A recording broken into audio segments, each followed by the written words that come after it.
Welcome to Visual Basics 6.2. This is a chapter where we learn to work with multiple forms, and you've worked with some tool strip items. We'll review that a little bit. We're going to add a splash screen, so let's get started. Create a project that will produce a summary of amounts for Pat's Auto Repair Shop. And I just have over here what my forms look like. And some of those forms I've pre-made for the purpose of time, to save you some time watching this and me some time from recording it. We're going to display a splash screen, and the splash screen is mine's going to end up looking something like this. I'm going to rebuild that one. But a splash screen just pops on, and a lot of times the intention is it's while the program is loading. Our programs are so finite they load fast. But this thing will open when we start the program, and then it will just close on its own after a couple seconds. Let's see. Then display a main form, which is this guy down here, which has only the menus. If you wish, you can add a graphic to the form. I don't recall if I left my graphic on, or I think I'll have to add that one on if it's going to be like that. But it's really just supposed to be menu items. We're specializing in that. Those menu items include File, which this File button, or the File menu item would open up to Exit. The Process would open up to Job Information and Summary, I believe. I think there's an extension on there. I plan on having a summary on there, and Help. So the Job Information menu item will display the Job Information form, which is this one. That's going to be the biggie doing the brunt of the work for us. And it must have text boxes for the user to enter a job number, a customer name, amount charged for parts, and the number of hours of labor. And you can see I have all of those on here. Include labels and text boxes for parts, labor costs, subtotal, sales tax, and total. So I'm just being really literal and going down through that chapter, or through that paragraph. What do I need? Include buttons to calculate, clear, and OK. The Calculate button finds the charges and displays them in controls. The tax rate and the hourly labor charge should be set up as named constants so that they can be easily modified if either changes at some point. Current charges are $50 for labor, which is a pretty good rate for auto labor right now, at 8% for sales tax. Sales tax charged only on parts, not the labor. The Clear button clears the text boxes and resets the focus in the first text box, so that makes sense. And the OK button closes the Job Information form and displays the main form. So we may come back and take a look at these, but I'm going to jump into my program here. And as I said, I've got some things done. I've got some other forms created, but no code that goes with them, just in the interest of time. So the first thing I'm going to do is I'm going to, and here's our form 1, but I'm going to add our splash screen to this, and we're going to take a look what a splash screen does. So if I come up here to solution 2 and right click on that, I should be able to add, let's see, new item. Oh, you know what? I'm going to click on this 6.2 instead. It's quicker. I'm going to add a Windows form. But specifically now, rather than Windows form, I'm going to add a splash screen. And I add that. Now, your splash screen is going to come preloaded with some things that we don't have to have on there. It's just for convenience. They've got some things on there. It also comes with, if I double click, some code. And all of this code is just trying to anticipate things that you might want on a splash screen when it opens. And typically, you're welcome to take a look at them. Typically, I just eliminate all of that. Okay, and then I'm going to go ahead and on this splash screen, I think I'm going to go ahead and put a label. And I don't have to do too much of this because I've got it done on the other ones.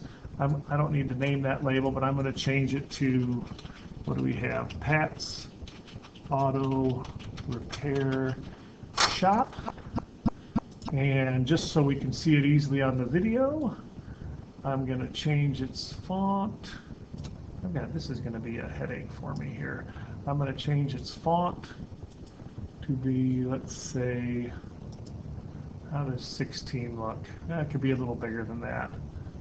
Not that it totally matters, but we'll go with 24. Okay, so there's Pat's Auto Repair Shop. I've just gone online and taken the liberty of finding a picture prior to this. So you guys should know how to do this. Project, properties, resources, images, add a resource, an existing file. You've done it multiple times. And I've got this screenshot image, not the greatest name, but notice on that screenshot image, there's no numbers, there's no spaces, it's just a simple name.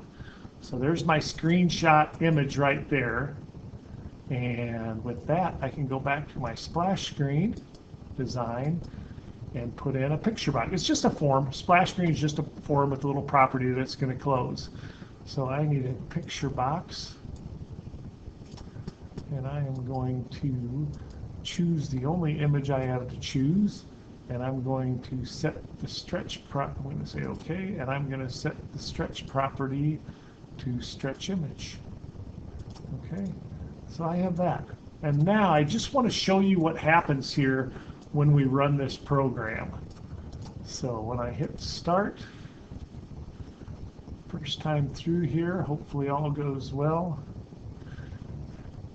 It opens up to here, it opens up to my splash screen, and then opens up to my main form. Now, I will tell you, sometimes that does not happen. And what you have to do, you might have to do this, go to Project Properties, and then go into, hang on here, Project Properties, Application, and you have to tell this to be which one do you want to act as a splash screen, which seems kind of strange to me because we have a specific splash screen. You will probably have to do that on your form. The reason I didn't have to is because I just deleted my splash screen, reloaded it, and recreated it. So I'd already said to open up to splash screen. So anyway, one more time, we run it, we get our splash screen, and then it just gives way to my main form. Okay, let's go ahead and take a look at our main form. On my main form, I went ahead and just because it was so dull looking, excuse that interruption for a second, I went ahead on my main form and just added the same picture again. It just made, I just didn't like the looks of just having file process help. So on the main form, I'm going to add a picture box. I actually could go to, I'm going to just steal for myself. I'm going to go to my splash screen, Control C this, and go back to Form 1 and Control V it here. Why not? And let's start adding some menu strip items. So I go to Menus and Toolbars, Menu Strip. Try to drop it. It doesn't drop, but I've got room up here.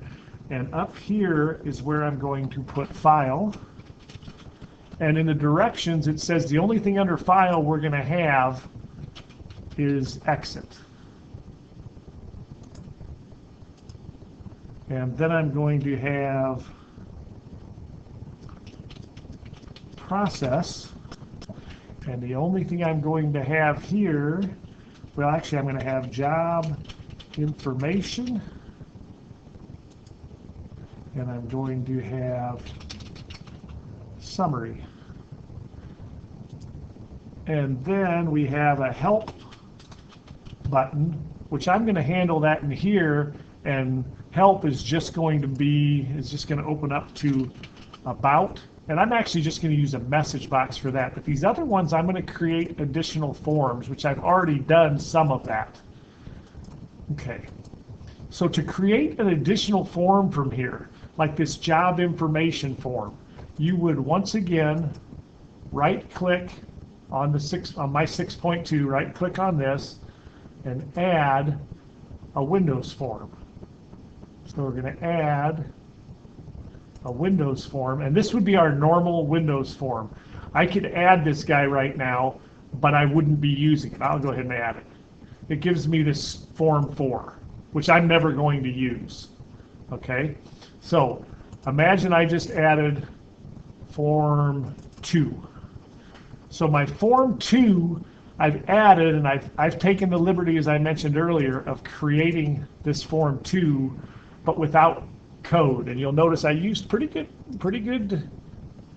naming properties over here. Like there's txt name, here's txt job, txt parts charge, txt hours. Here's a read-only txt parts, txt labor, txt subtotal, txt tax, txt total, button calculator, button clear, and button OK. So what we are to do is we are to grab the charge for labor, grab the labor hours, and calculate things for here. This isn't really doing any real job for us.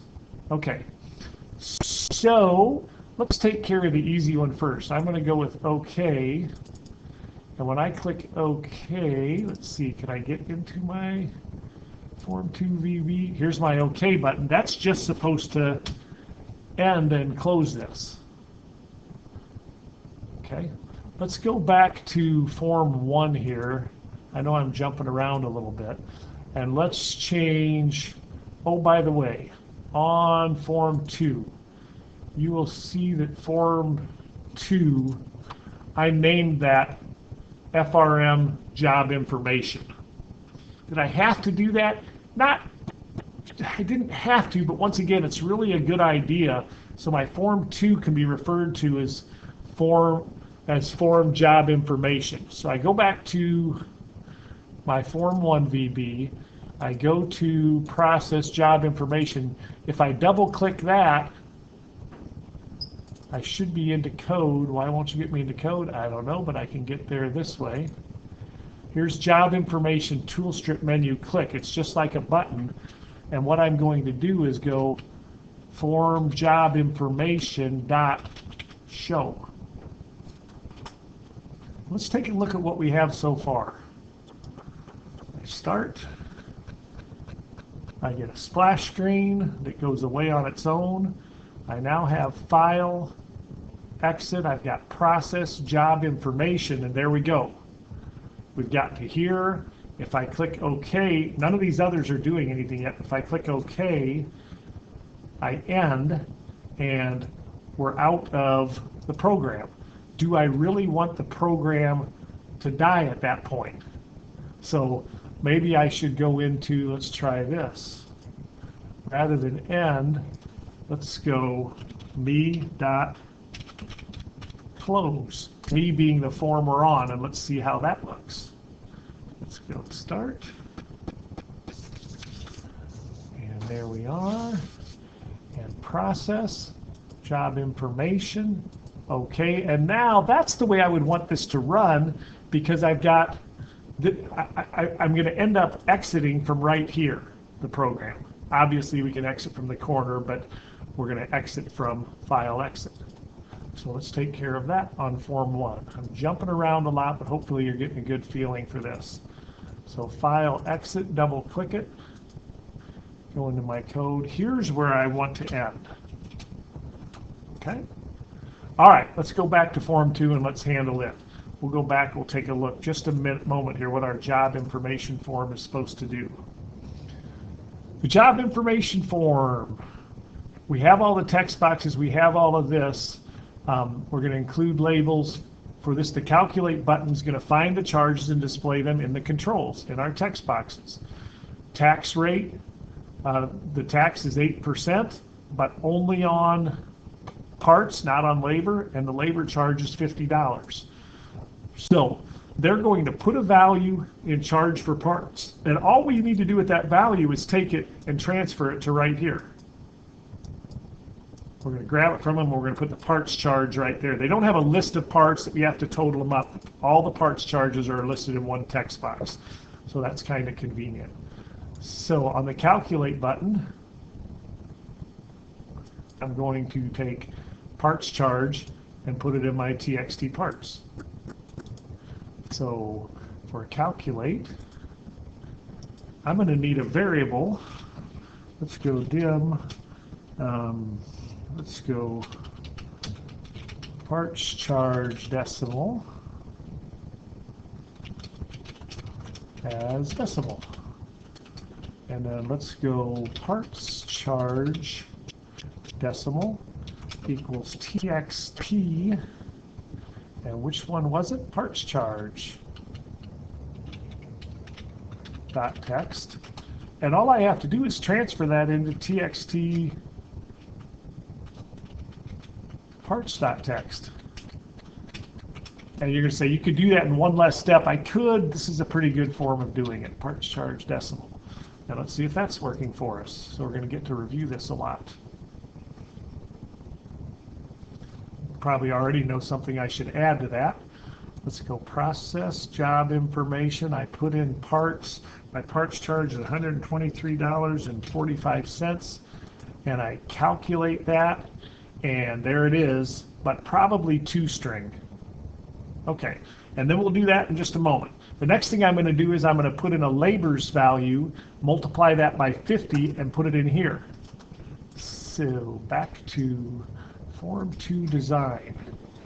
I need to grab this labor and put it into here when I multiply it by 50. So that is, am I still running here? I'm still running. Okay, so that is TXT labor hours, and here's TXT labor. So let's go ahead and go back into calculate. I think I'm going to have a button up here. They said constants. I'm just going to go ahead and dim. Let's go labor decimal as decimal equals 50. Okay, so there's my $50 charge, so we could change it. You could just as easily have called that a constant, no problem whatsoever there. So I need to get my labor charge out of TXT labor hours, or my labor hours. So temporarily I'm going to go dim hours decimal, as perhaps they do 3.5 hours or something. And I'm going to go hours decimal equals TXT labor hours dot text, and I'm going to have, how about comma,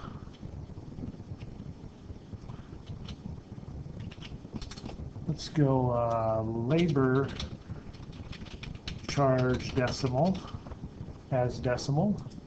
So labor charge decimal equals hours decimal times, and I could just put 50 there, but that's my labor decimal. And the advantage of doing that is when labor goes up to $60 an hour, I could change it right at the top of the program just one time. And then I want to put that value into TXT labor. So here we go, TXT labor.text equals labor charge decimal dot toString currency, and I'll take the liberty of stealing from myself right now.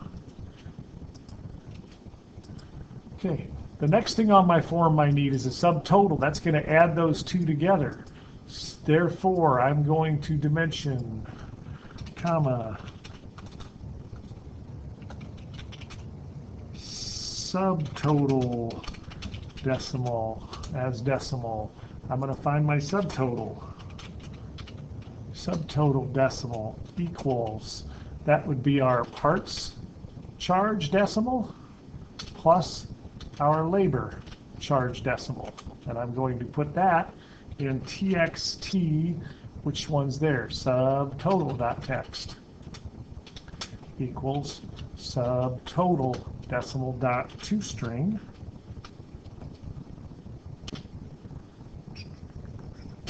C. And what is next? Sales tax. Sales tax is going to be 8% on the parts. So, back to, see, I don't try to do everything at once, one little job at a time. Comma. I'm just going to call it tax decimal as decimal.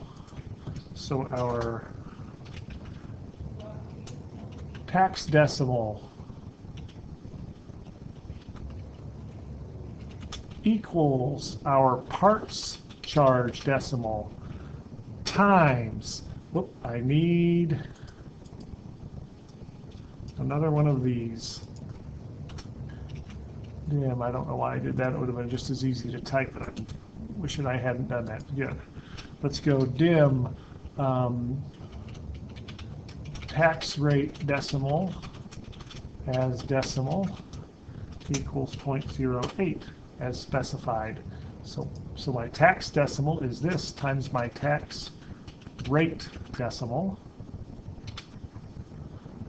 and into txt sales tax dot text goes tax decimal dot toString.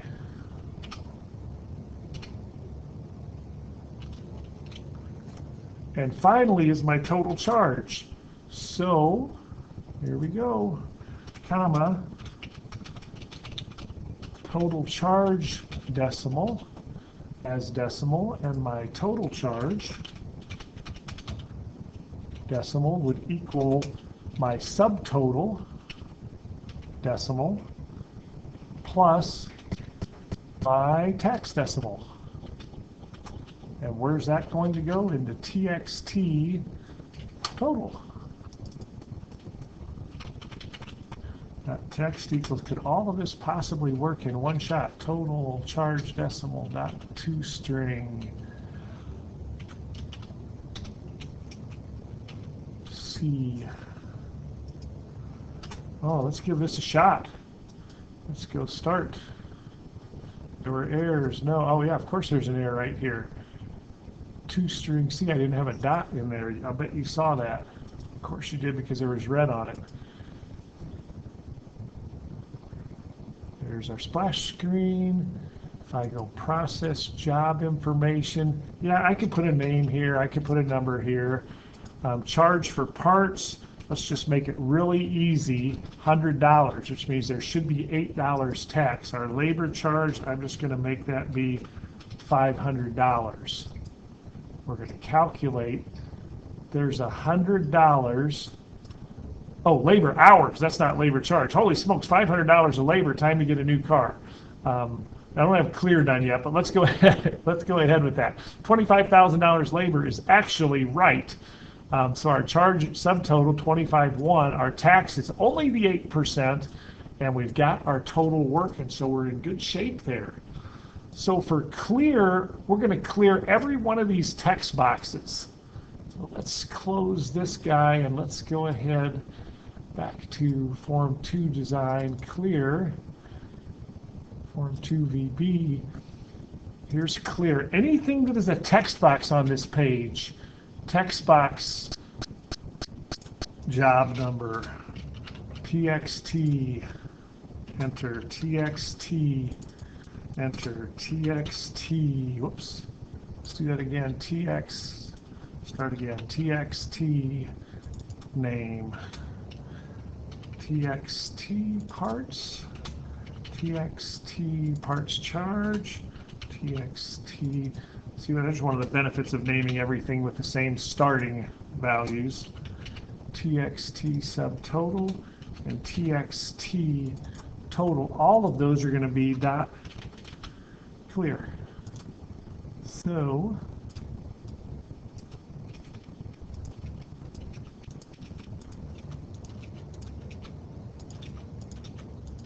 and name, TXT name should probably get the focus.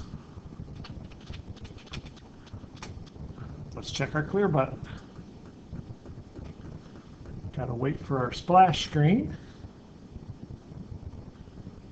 Process, job information, name, job number, charge for parts. We'll go 200 for, so $16 of tax, and we'll do a reasonable number of hours of labor, 6. That's still a lot of labor for only $200 worth of parts, but we'll calculate it. 200, 300, 500, subtotal 16, that's 8% of 200, grand total We have got that. Clear. Boom, ready for the next entry. I like it. So things that we still need to talk about are going to be our summary. We're going to have to talk about how we go ahead and keep track of our summary form. I'm going to go ahead and link to it right now because I've already created it. Shut down my program. I have to do a better job of that. I am going to create that link to it now, and then I'm going to have a part 2 to this video. So let's go ahead back to Form 1, Process Summary. You'll notice that I already have, before I do that, Form 4, Form 3 is Form 2. Let's see, Form 3, Form 1, Form 2. Are we still running here? Yep, Form 3 is my summary form. If I click that open and click on it, Form 3 is Form Summary. So back to Form 2 and back to Form 1. Try that. Summary. Let's see, do I have a space for that? Yep, so I'm going to go FRM summary dot show, which I'm not going to handle any of the code within there, but we'll take a look at that one real quickly. Here's Form 3. It's going to go to this page, and let's see if that's working for us.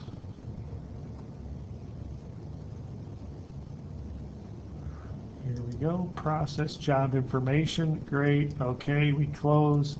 Process summary. There we go. We've jumped to here. There may be some more things we want to do with that, but that's where we're going to pick it up on video part 2. Thanks for hanging in there with me. And video part 2, if it's not up now, it should be up in a couple of days. Thank you much.